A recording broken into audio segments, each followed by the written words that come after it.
রহমতুল্লাহ।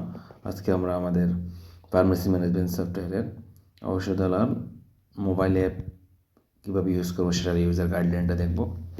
প্রথমে আমরা কথা না বলি আমাদের অ্যাপটা অন করি। অ্যাপে অন করলে আমরা প্রথম অবস্থায় এটা দেখতে পারবো। লগ ইন পেজে যাই। লগ ইন পেজে আমরা লগ ইন করলাম আমাদের টেস্ট ইউজার দিয়ে।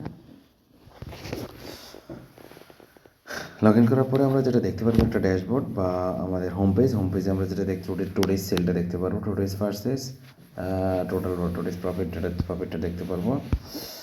সেমভাবে আমরা এখানে প্রেজেন্ট কিছু কুইক অ্যাকশন দেখতে পারবো, যেখানে আমরা পার্টিস মানে হলো আমাদের ডিলার, সাপ্লায়ার, হোলসেলার, রিটেলার, এগুলো আমরা দেখতে পারবো। ঠিক আছে, সেলসে পরে যাচ্ছি, পারচেস পরে যাচ্ছি, প্রোডাক্ট লিস্ট আমরা যাই। এখানে আমাদের কী কী প্রোডাক্ট আছে সেটা আমরা দেখতে পারবো। এখানে আমরা সার্চ করতে পারবো। এখানে যদি আমি বলি যে আমরা এখানে বারকোড দিই, বারকোড স্ক্যানারও আছে আমাদের মোবাইলের মাধ্যমে বারকোড স্ক্যানার ইউজ করতে পারবো আমাদের স্টক চেক করার জন্য মোবাইলের মাধ্যমে সেটা কাজ করতে পারবো। ঠিক আছে, ডিও লিস্ট আছে। ডিও লিস্ট হলো আমাদের সাপ্লায়ার ডিও লিস্ট থাকবে। ডিও কালেকশন করছি কত, ডিও লিস্ট সাপ্লায়ার এবং কাস্টমারের রিটেলারের ডিও লিস্ট এখানে থাকবে। এখান থেকে দেখতে পারবো আমরা সেলস লিস্ট, আজকে যে আমাদের সেলস পেজে যে লিস্টটা থাকবে সেটা এখান থেকে দেখতে পারবো। পার্সেস এখান থেকে পার্সেস লিস্ট দেখতে পারবো, কী কী পার্সেস করছি সেটা ডিটেলস দেখতে পারবো। ঠিক আছে, ইনভয়েসটার মতো দেখতে পারবো। ঠিক আছে, স্টক লিস্ট, স্টক কী কী স্টক আছে, স্টক ডিটেলস এখানে থাকবে, লো স্টক কতগুলো আছে সেটা থাকবে, শর্ট লিস্ট, স্টক প্রাইসটা এখানে থাকবে, স্টকের ভ্যালুটা। ঠিক আছে, তারপর আমাদের এখানে আমরা আমাদের যে কাস্টমারগুলো আছে এখানে কী কী আছে তাদের এগুলো দেখতে পারবো। কমিশন টমিশন, লস প্রফিট একটা পেজ থাকবে, এখানে দেখতে পারবো সেটা।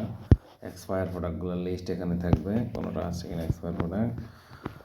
রিপোর্ট যেটা বলছিলাম এখানে রিপোর্ট মেনু আছে। ইনকাম এক্সপেন্স এখানের মাধ্যমে আমরা ম্যানেজ করতে পারবো। তো income category, expense category add করে সেটা অ্যাড করতে পারবো। Expense category, income category add করতে পারবো। ঠিক আছে, যেমন সিম্পল একটা দেখে আমরা এক্সপেন্স এখানে সব ব্র্যান্ড রাখছি, এখানে সব ব্র্যান্ড অ্যাড করছি 5,000। ঠিক আছে, এরকমভাবে আমরা ছোটোখাটো এক্সপেন্সগুলো এখানে অ্যাড করতে পারবো। ঠিক আছে, ট্যাক্স সেটিংয়ের জন্য এটা এই মেনুটা। ট্যাক্স যদি আমরা সেট করি 5% সেট, ট্যাক্স অ্যাড করলে আমরা এখান থেকে ট্যাক্স গ্রুপ বা ট্যাক্স অ্যাড করতে পারবো। হ্যাঁ, এখন যদি আমরা যাই সেলসে, যে আমরা এখান থেকে আসলে সেলস কীভাবে করবো। ঠিক আছে, যদি আমরা সেলসে যাই, একটা প্রোডাক্ট কাস্টমার সিলেক্ট করবো, প্রোডাক্ট ম্যাক্স প্রো যেটা একটা অ্যাড করা ছিল, ম্যাক্স প্রো সিলেক্ট করলাম। ম্যাক্স প্রো আমি দেবো হলো 10 টাকা দেবো। ঠিক আছে, এক কথার দাম এখান থেকে 10 টাকা, তাহলে এখানে 100 টাকা চলে আসলো। 100 টাকা চলে আসলো। তারপর হলো আমরা 10 টাকা 12 টাকা দিলাম। এখানে যদি অটোমেটিক আসার কথা, এটা অটোমেটিক আসে পারবে। ঠিক আছে, তাহলে 112 টাকা দিলাম, ডিসকাউন্ট দিলাম না, ডিসকাউন্ট পার্সেন্টেজ দিতে পারবেন, ফ্ল্যাট দিতে পারবেন। ধরো ডিসকাউন্ট 10 টাকা দিলাম, ডিসকাউন্ট 10 টাকা দিলাম। তার মানে হলো এখন সে কত টাকা দেবে, আর হইলে সে 90 টাকা, সে দেবে কত টাকা, 100 টাকা নোট যদি দেয়, 100 টাকা নোট যদি দেয় সেটা 10 টাকা চেঞ্জ পাবে, তার কোনো ডিও নেই। ঠিক আছে, ক্যাশ দিয়ে দিল, ক্যাশ চেক মোবাইল ডিও পাবে, চেক এগুলোর মধ্যে পাবে পেমেন্ট টাইপ। তাহলে আমরা এখানে কিছু নোট অ্যাড করতে চাইলে অ্যাড করবো, নাহলে আমরা সেলস অ্যাড করে দেবো। আমরা যখন সেল করে ফেলবো এখানে আমাদের একটা ইনভয়েস পেলে আমরা চাইলে ইনভয়েসটা প্রিন্ট করে বা পিডিএফ করে কাস্টমারকে পাঠিয়ে দিতে পারবো, আর না হলে ওকে প্রিন্টের মধ্যে কানেক্ট করে মোবাইল থেকেও প্রিন্ট করতে পারবো। সেইমভাবে আমরা দেখে আজকে সেলস অ্যাড করে দেবো, পারচেস করতে পারবো, পারচেসেরও সেম প্রসেস। তো এটাই আসলে আমাদের ড্যাশবোর্ডে এগুলো সব ইম্প্যাক্ট পড়বে। ওয়েবে আমরা যেটা করতে পারতেছি এখন হাতের মুঠোয় মোবাইলের মাধ্যমে সেই কাজটাগুলো করতে পারবো।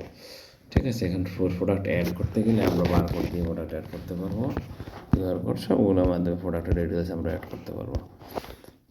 ঠিক আছে, এখানে আমাদের প্রোফাইলে কী থাকতেছে, আমাদের প্রোফাইলে একটা মেনু থাকছে। প্রোফাইলে আমাদের ড্যাশবোর্ড দেখতে পাওয়া যায়, রোল, কারেন্সি, বারকোড জেনারেটর কিছু একটা জিনিস আমাদের থাকবে।